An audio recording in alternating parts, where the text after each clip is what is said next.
नमस्कार, मैं श्रेया मिश्रा आप सभी का IVRI पॉडकास्ट श्रृंखला में बहुत बहुत स्वागत करती हूँ। आज का हमारा विषय है वैज्ञानिक डेयरी फार्मिंग, यानी कि वैज्ञानिक तौर तरीकों से कैसे हम पशुपालन करें जिससे हमारा पशु स्वस्थ और स्वच्छ दुग्ध उत्पादन करे।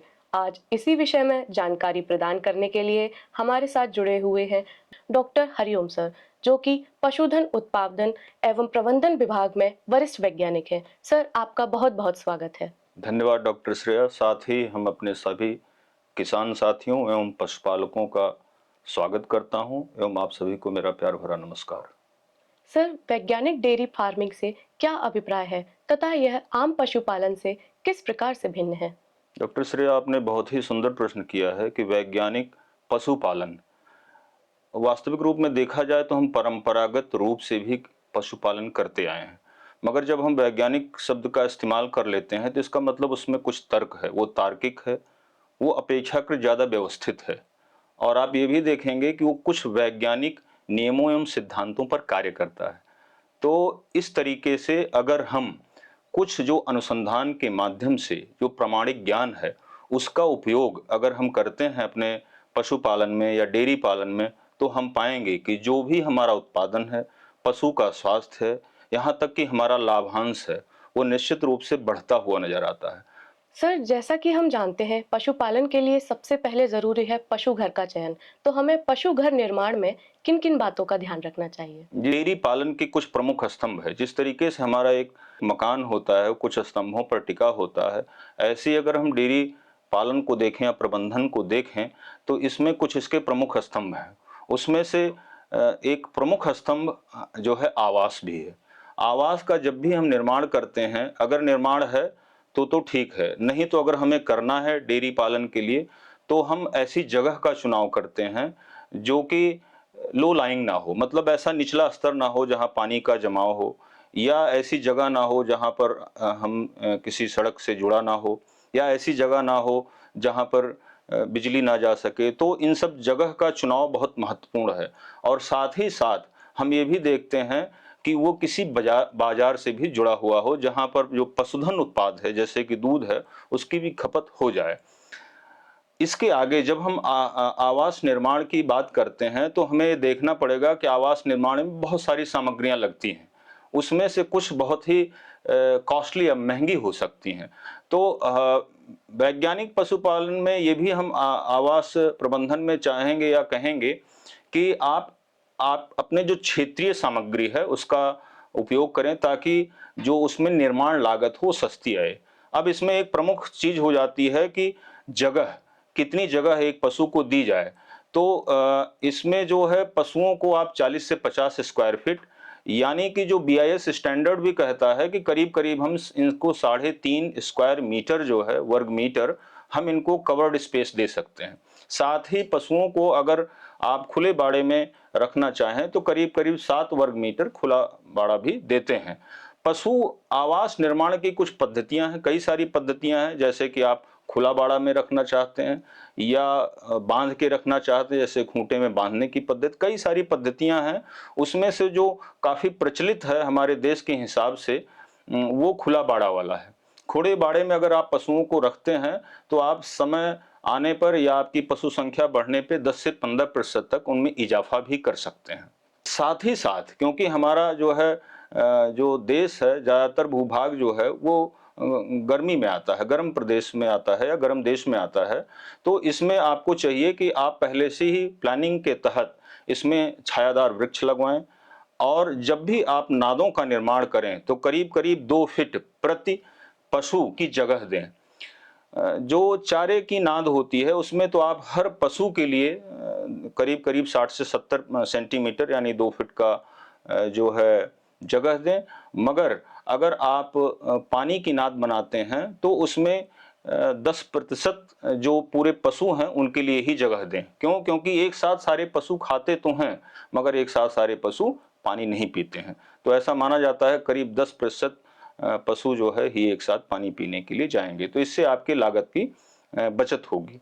साथ ही साथ क्योंकि आवास अच्छे प्रबंधन के लिए, या यूं कह सकते हैं कि हम लोग कह सकते हैं कि किसी भी विषम वातावरण के लिए, जैसे अत्यधिक गर्मी हो रही है, अत्यधिक बारिश हो रही है या अत्यधिक ठंडक है, उससे पशुओं का जो है संरक्षण करता है।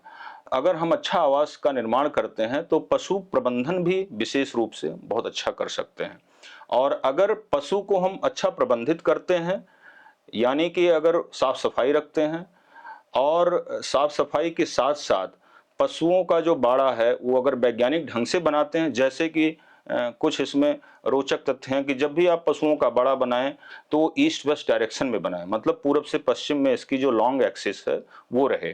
साथ ही साथ इसकी जो ऊंचाई है वो करीब 12 से 14 फीट रखें, ताकि ये जो बाड़ा है वो शीतलता प्रदान करे।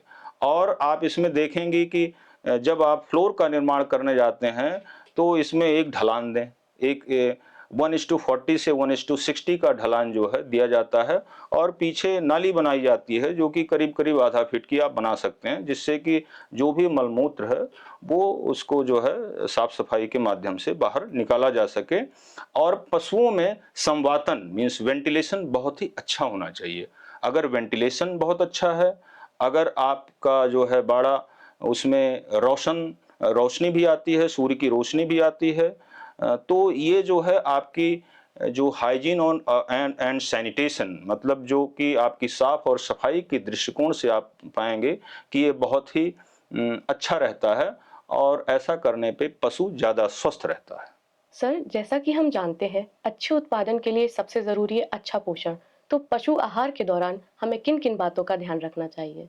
निश्चय ही हम वैज्ञानिक रूप से अगर आहार का प्रबंधन करते हैं तो हम पाएंगे कि हमारा डेयरी जो पालन है ये बहुत ही लाभकारी हो सकता है। वजह इसकी ये है कि जो पशु पोषण है या आहार है ये कुल लागत का 60 से 70% खपत करता है। इसका मतलब एक बहुत बड़ा भाग जो है हम पोषण में झोंकते हैं। तो अगर हम इसको समुचित, जितना उचित है उतना ही आहार दिया जाए और उचित मात्रा में भी दिया जाए, क्योंकि जब भी हम पोषण प्रबंधन की बात करते हैं तो हमें यहाँ वैज्ञानिक दृष्टिकोण ये रखना चाहिए कि हम वो सारे पोषक तत्वों का जो है पशुओं को दें, और पोषक तत्वों को उचित मात्रा में, जितनी मात्रा उनकी जरूरी है वो दें। और अगर हम ऐसा कर पाते हैं तो हम इसका मतलब वैज्ञानिक प्रबंधन करने के लिए तैयार हैं। अब इसको कैसे किया जाए, क्योंकि हमारा जो डेयरी पशु है जिनको कि हम गाय और भैंस अभी ले रहे हैं, ये जो है जुगाली वाले पशु हैं, जो कि मुख्यतया जो है चारा और थोड़े बहुत दाना, जिसको हम कंसंट्रेट भी अंग्रेजी में कहते हैं, इस ये खाकर जो है उत्पादन करते हैं। तो जब भी हम इनकी गणना करते हैं तो हम इनके शरीर के भार के हिसाब से करते हैं, और हम ऐसा मानते हैं कि जो शुष्क पदार्थ है, शुष्क पदार्थ जो है, जो भी हरे चारे में जितना है, सूखे चारे में जितना है या कंसंट्रेट में जितना है, कुल मिला के हमें इनके कुल भार का 2.5 से 3% देना रहता है। अगर हम इतना देते हैं तो इसका मतलब हम वैज्ञानिक रूप से जो उनकी आवश्यकता है, रिक्वायरमेंट है, हम उसको फुलफिल कर रहे हैं। अब इसमें कुछ तो हम सूखा चारा दे सकते हैं, कुछ हरा, और कुछ जो है कंसंट्रेट दे सकते हैं। अगर हम इनको करीब करीब 15 से 35 किलो तक हरा चारा देते हैं, हरे चारे में भी ये ट्रिकी हो जाता, अच्छा हो जाता है जानकारी के लिए कि हम 2 प्रकार के चारों का इस्तेमाल करते हैं। एक तो होता है जो दलहनी वाला चारा, जो कि स्वादिष्ट भी होता है पशुओं के लिए और ताकतवर भी होता है, क्योंकि इसमें प्रोटीन की मात्रा ज़्यादा होती है, जैसे कि बरसीम हो गई, लोबिया हो गई। और कुछ होते हैं जो कि अनाज वाले चारे हैं, जैसे मक्का हो गया, ज्वार हो गया, बाजरा हो गया, ये भी अच्छे होते हैं, मगर इसमें अपेक्षाकृत जो है प्रोटीन की मात्रा कम होती है। तो दोनों मिला के अगर हम देते हैं, और सूखा चारे में हमारे यहाँ बहुतायत से जो है भूसा ही होता है, और कभी कभी हम पुआल भी देते हैं, मगर पुआल की मात्रा निश्चित रूप से कम ही रखनी चाहिए। उसके कई कारण हैं, हम कभी फिर से चर्चा करेंगे।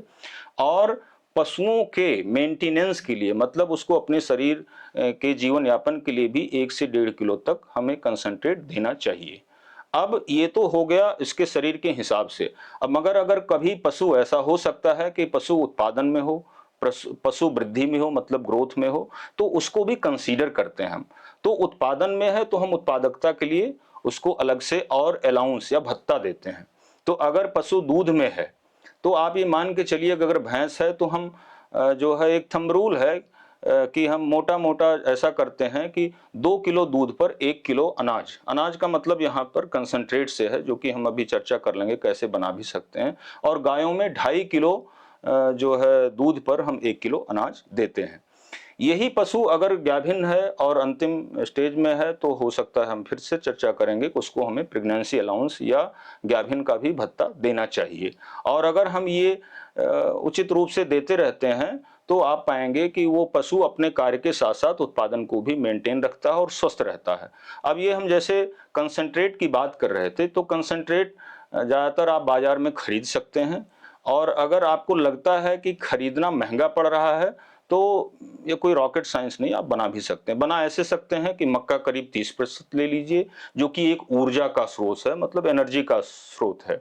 और उसके बाद आप ऐसा कीजिए कि इसमें जो है कुछ ऐसा लीजिए, ऑयल केक लीजिए जो कि प्रोटीन का स्रोत होगा। तो करीब करीब 30%, जैसे कि ऑयल केक में आप ले सकते हैं, मस्टर्ड ऑयल केक ले सकते हैं, मूंगफली का केक ले सकते हैं, या बिनौले का केक ले सकते हैं। कई तरीके केक आते हैं, ये निर्भर करता है कि आपके क्षेत्र में कौन से ऑयल केक हैं। और उसके बाद कुछ आप अनाज भी ले सकते हैं। अनाज में ये ज़्यादा अच्छा होता है कि आप उसके जैसे व्हीट ब्रान ले लें, जो जब आप गेहूं पिसाते हैं तो जो बचता है भूसी जैसा, वो ले लें। और चाहें तो आप कोई भी टूटा फूटा करीब करीब 20 से 25% तक दोनों मिला के इसको भी डाल दें। बचा 3% बचता है, 97% में ये कर लें। 2% इसमें आप मिनरल मिक्सचर, जो कि खनिज लवण बहुत जरूरी है, क्योंकि बहुत सारी शारीरिक और उत्पादन की प्रक्रियाएं जो है वो खनिज लवण उसमें एक आवश्यक अवयव होता है। तो खनिज लवण लें और 1% आप सॉल्ट लें, मतलब लवण लें। और ये सब मिला के आप अच्छे से मिला के, और फिर जो बताया गया उसके हिसाब से अगर आप खिलाते रहते हैं तो आपका पशु ना सिर्फ स्वस्थ होगा बल्कि ज़्यादा उत्पादक और ज़्यादा लाभकारी भी होगा। सर, हमें पशु स्वास्थ्य के लिए कैसे देखभाल व प्रबंधन करना चाहिए? स्वस्थ पशु ही अच्छा उत्पादन कर सकता है और स्वस्थ उत्पादन कर सकता है। जैसे अभी आपने शुरुआत में कहा था कि क्लीन मिल्क प्रोडक्शन या स्वच्छ दुग्ध उत्पादन कैसे करें, तो एक स्वस्थ पशु ही अत्यधिक और स्वस्थ उत्पादन कर सकता है। अब स्वस्थ पशु को पहले मुझे कहना है कि भाई हमारे किसान या पशुपालक जाने कि स्वस्थ कैसे हम पहचान पाएंगे। तो सबसे पहले आप अपने पशुओं का व्यवहार बहुत अच्छी तरीके से जानते हैं, और मुझे लगता है कि अगर वो पशुओं का व्यवहार जो नॉर्मल है, जो डेली आप देखते हैं रोजाना या प्रतिदिन, अगर उससे थोड़ा भिन्न होता है तो आप ऐसा सोच सकते हैं कुछ है। और अगर आप गंभीरता से देखते हैं खासकर जैसे कि आप देखें कि पशु खा रहा है कि नहीं खा रहा है, पशु का तापमान कान छू के देख सकते हैं। यहाँ तक कि आप थोड़ा बहुत जागरूक होंगे तो पाएंगे भी कि ये 38.5 डिग्री सेंटीग्रेड होता है, तो अगर आप नाप सकते हैं नाप भी ले। ऐसे आप उनकी पल्स रेट भी, अगर आप थोड़ा जागरूक किसान हैं पशुपालक हैं तो देख सकते हैं 50 से 60 होनी चाहिए। 15 से 20 या 20 से कभी कभी औसतन इनका जो है रेस्पिरेशन रेट भी होता है। और यहाँ तक कि आप अगर पशुओं को ध्यान से देखें तो आप पाएंगे जो स्वस्थ पशु है उसकी आंखें चमकीली होती हैं। जो स्वस्थ पशु है उसका जो मजल होता है, जिसको थूथन भी कहते हैं, वो उस पे नन्ही नन्ही जो है बूंदें होती हैं जिन्हें ड्रॉपलेट्स कहते हैं, तो मॉइस्ट रहता है। मगर और अगर ऐसा नहीं है, सूखा है, या पशुओं के आंख से नाक से कोई स्राव हो रहा है, पशु का अगर आपने ध्यान दिया कि भाई जो है मल जो है, जो उसका गोबर है वो सेमी सॉलिड है, ऐसा नहीं आ रहा है, उसमें कोई स्राव है, या आपने देखा कि मूत्र विसर्जन के दौरान वो जैसा कि अगर उसमें कोई रक्त आ रहा है, खून आ रहा है, या कलर कोई ऐसा है, तो इसका मतलब आपके पशुओं में कुछ समस्या है। तो आप निकट के जो है पशु चिकित्सक से संपर्क करें और बुलाएं। अब पशु का स्वास्थ्य अगर रखना है तो कभी कभी आपको जो है पालक होने के नाते आपको ये जानना पड़ेगा कि पशु अगर बीमार हो गया और आपके पास कई पशु हैं तो आप उसको सबसे पहले तो अलग कर लें, जिनको का आइसोलेशन प्रक्रिया भी कहते हैं, कि उसको अलग करें, उसकी सारी चीज सारा प्रबंधन अलग करें, जिससे कि और कोई पशु उससे संक्रमित ना हो पाए। क्योंकि कई ऐसी बीमारियां होती हैं जो कि कॉन्टेजियस नेचर की होती हैं, या उनका संक्रमण दूसरों में जा सकता है। कभी कभी आप पशु बाहर से खरीद के भी लाते हैं, तो उनको आप मानेंगे कि वो ऐसा हो सकता है, या आप प्रतीत करेंगे या आभास करेंगे कि उसमें बीमारी हो सकती है, जिसको कहते हैं कि वो अपेरेंटली हेल्दी है या सिक होने की संभावना है। ऐसे पशुओं को आप क्वारंटाइन करते हैं, मतलब उसको भी आप विलगाव करते हैं। क्वारंटाइन शब्द अब हम लोगों के लिए अपरिचित शब्द नहीं है, क्योंकि कोविड में बहुत सारे लोगों ने इसको सुना है। तो क्वारंटाइन करें, और क्वारंटाइन करीब करीब 1 महीने के लिए ऐसा जो है ये कहा जाता है कि करना चाहिए। इस दौरान उसमें अगर कोई भी गंभीर रोग है जो कि आप चाहेंगे कि आपके झुंड में ना जाए, तो वो आपको दिख जाएगी। क्वारंटाइन के दौरान आप सारे पशुओं का प्रबंधन जो कि क्वारंटाइन में है उनका भी अलग से करें। इसी दौरान आप उन पशुओं का जो है डिवर्मिंग भी कराएं, और हो सके तो बाह्य परजीवियों के लिए, जिसको एक्सटर्नल पैरासाइट कहते हैं, उसके लिए स्प्रेइंग भी कराएं।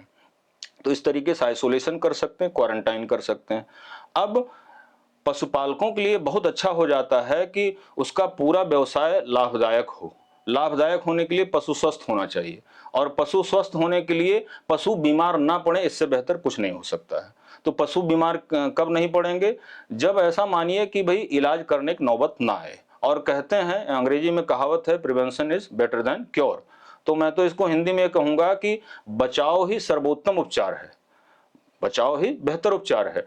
तो अगर आप बीमारी आने ही ना दें तो ज्यादा अच्छा होगा। तो इसके लिए हम जो पूर्वोक्त कही बातों का अगर ध्यान रखते हैं, जैसे आवाज सही रखते हैं, सूखा रखते हैं, वेंटिलेटेड रखते हैं, उसमें लाइट आए, पशु को आप अच्छे से पोषण कराइए, तो आप पाएंगे कि अगर आपका पशु स्वस्थ है तो बीमारी आने को तो होगी, मगर वो चुनौती देगा, क्योंकि उसका प्रतिरक्षा तंत्र मजबूत होता है।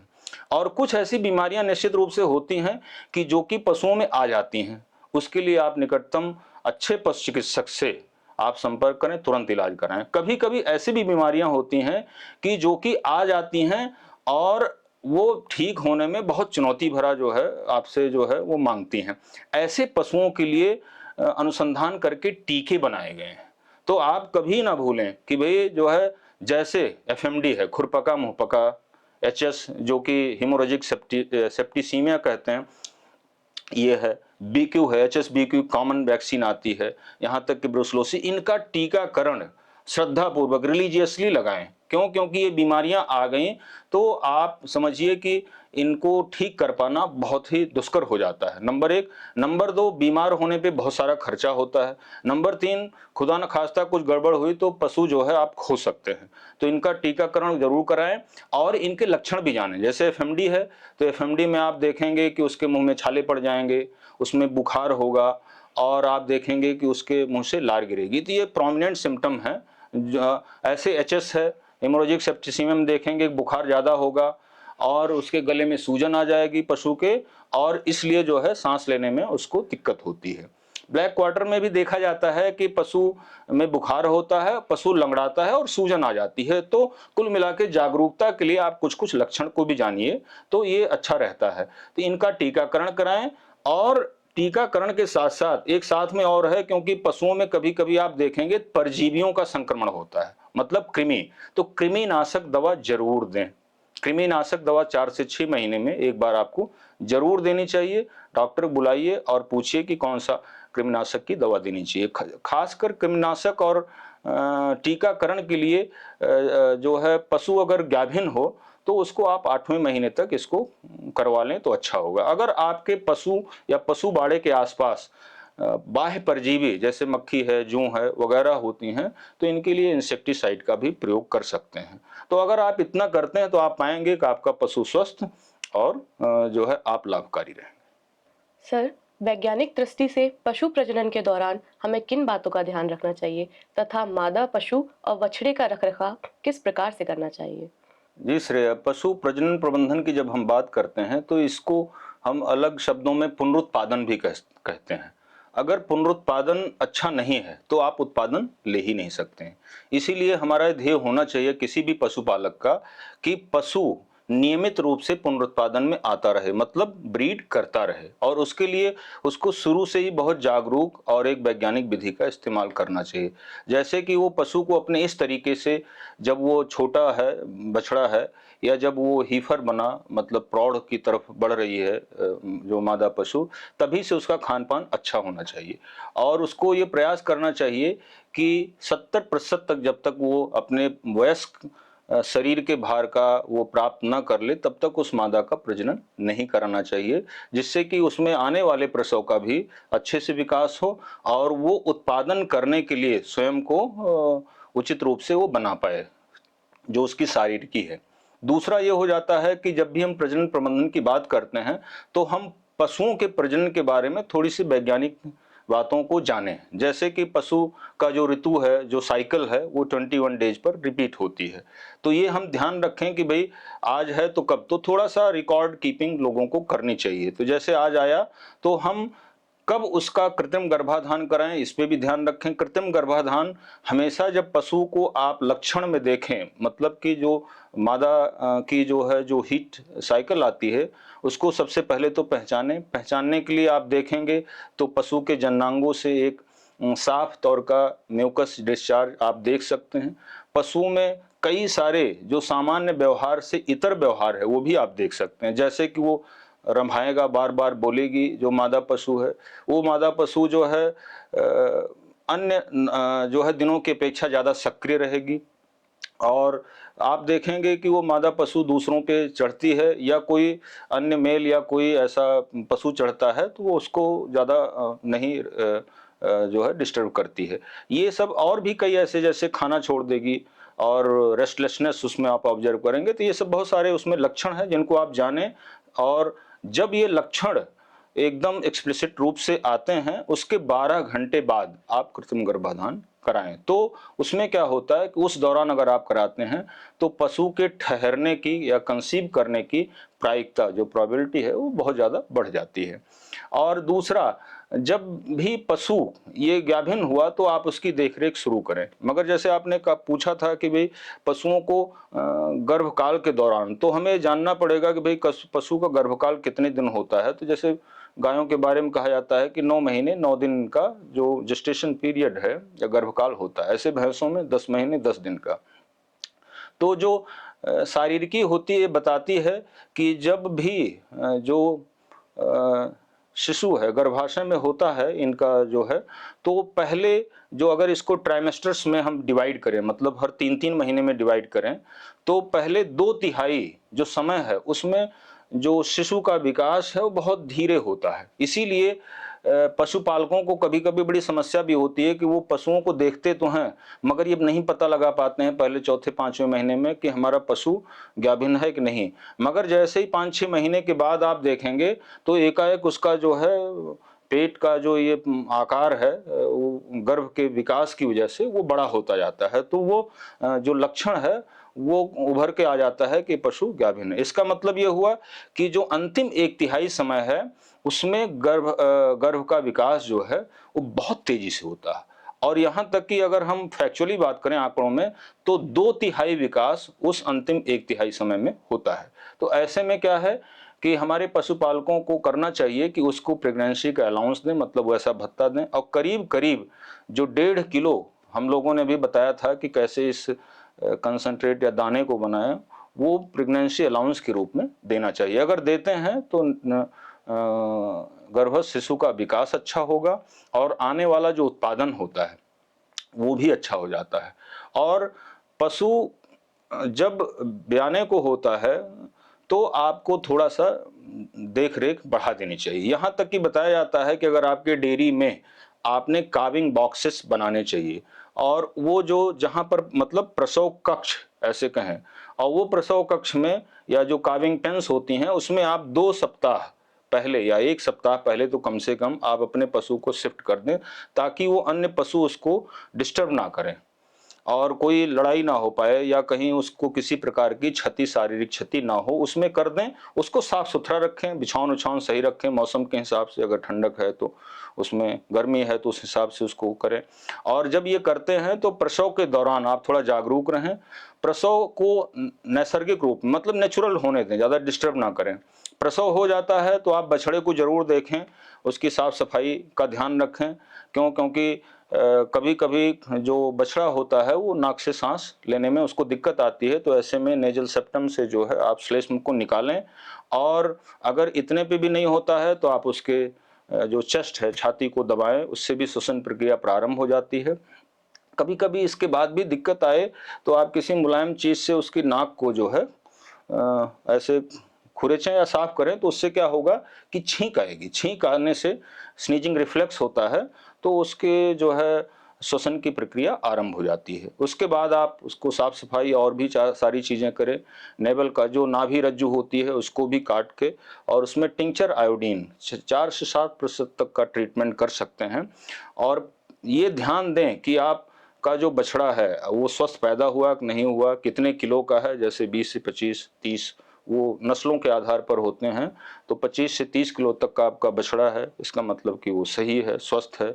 उसको ये भी देखें कि आधे 1 घंटे के अंदर खड़े हो जाना चाहिए, नहीं तो उसको आश्रय दें।